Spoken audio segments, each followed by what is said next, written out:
Assalomu alaykum hammaga. Sizlar bilan yana Jasur Mahomatov. Bugun nima haqida gaplashamiz?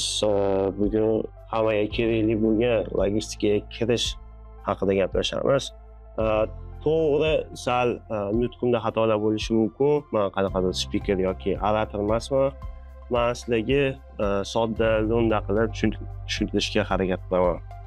O'zi logistikaga kirishda birinchi nima qilish kerak? Birinchi o'rinda men o'ylashimcha, o'zimning eksperiensimdan chiqib aytmoqchiman, maqsadni to'g'ri qo'yish kerak. Boshida siz maqsadingiz bilan kirishingiz kerak, katta maqsad oldingizga qo'yishingiz kerak. Masalan, kelajakda logistikada owner bo'lish, o'zimning kompaniyamni ochish, kattaroq maqsad bilan kirib kelishingiz kerak. Siz masalan maqsad qo'yapsiz, oyiga $2000, $3000 topsam yetadi. Shunda qolib ketasiz. Siz o'zingizga iloji boricha kattaroq maqsad qo'ying logistikaga kirishda, hamma yoqda o'rganishga harakat qiling. Shuni men maslahat berardim. Xo'p. Birinchi maqsadingiz qanchadir summa topish bo'lmasin, birinchi maqsadingiz bilim olish bo'lsin, o'zingizning eksperiensingizni oshirish bo'lsin har doim. Shunda qancha eksperiensingiz ko'p bo'lsa, qancha bilimingiz ko'p bo'lsa, pul orqangizdan o'zi keladi. Siz qanchadir summa pul topishni orqasidan yugurib yurmaysiz. Katta kompaniyalardan offer o'zi keladi sizga.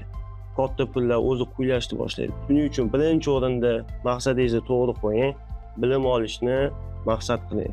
Xo'p, bitta narsa haqida gaplashsak, ko'p logistlarning muammosi, dolzarb muammo desam bo'ladi. Logistlar hayot bilan ishni balans qilishga juda ham qiynaladi. Menda ham bunaqa narsa bo'lgan. Hayot xuddi oq-qoradek bo'lib qoladi. Ish, uyqu va ish, uyqu.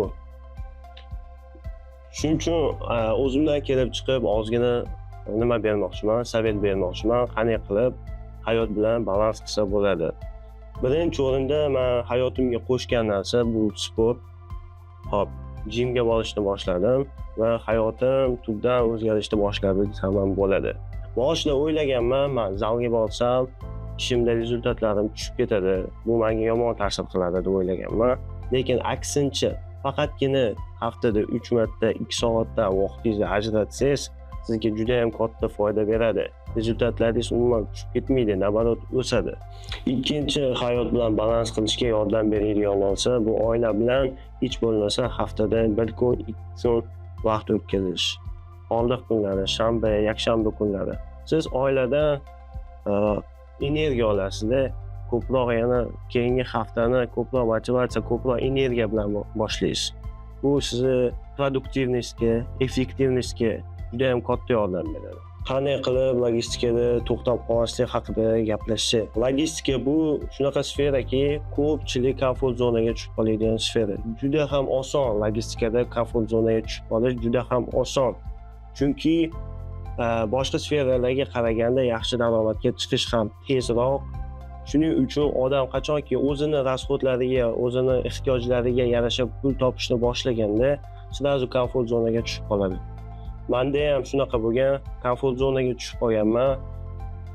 Oyiga $2000 yomon emas, to'g'ri. O'zimning ehtiyojlarimga yetadi, rasxodlarimga, oilamga ajratishimga ham yetadi bu pul. Lekin shundan o'smay qoladi odam.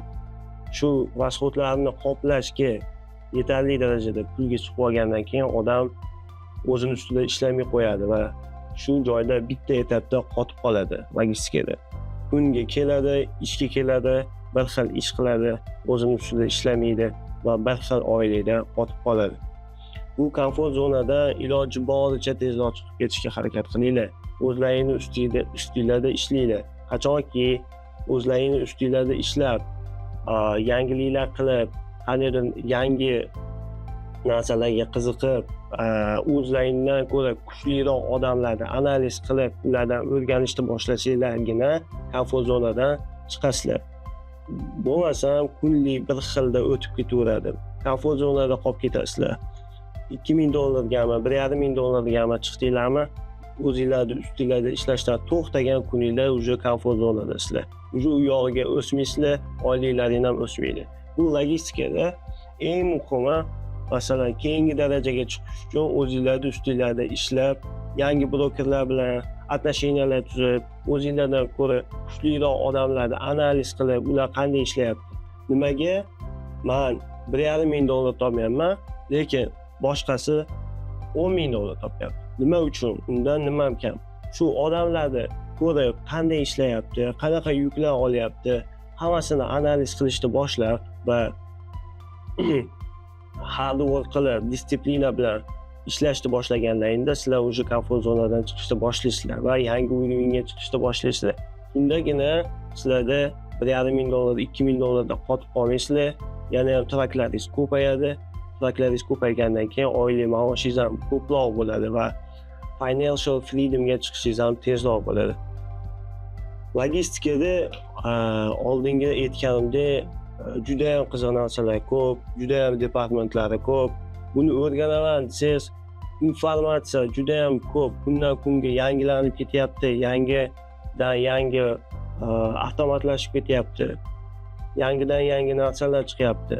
Bularni o'rgansangiz, o'z ustingizda ishlasangiz, hech qachon bitta joyda qotib qolmaysiz. Qandaydir komfort zonada $1,500-2,000 bilan ishlab qolib ketmaysiz. Har doim aytgandek, maqsadni kattaroq qo'ying.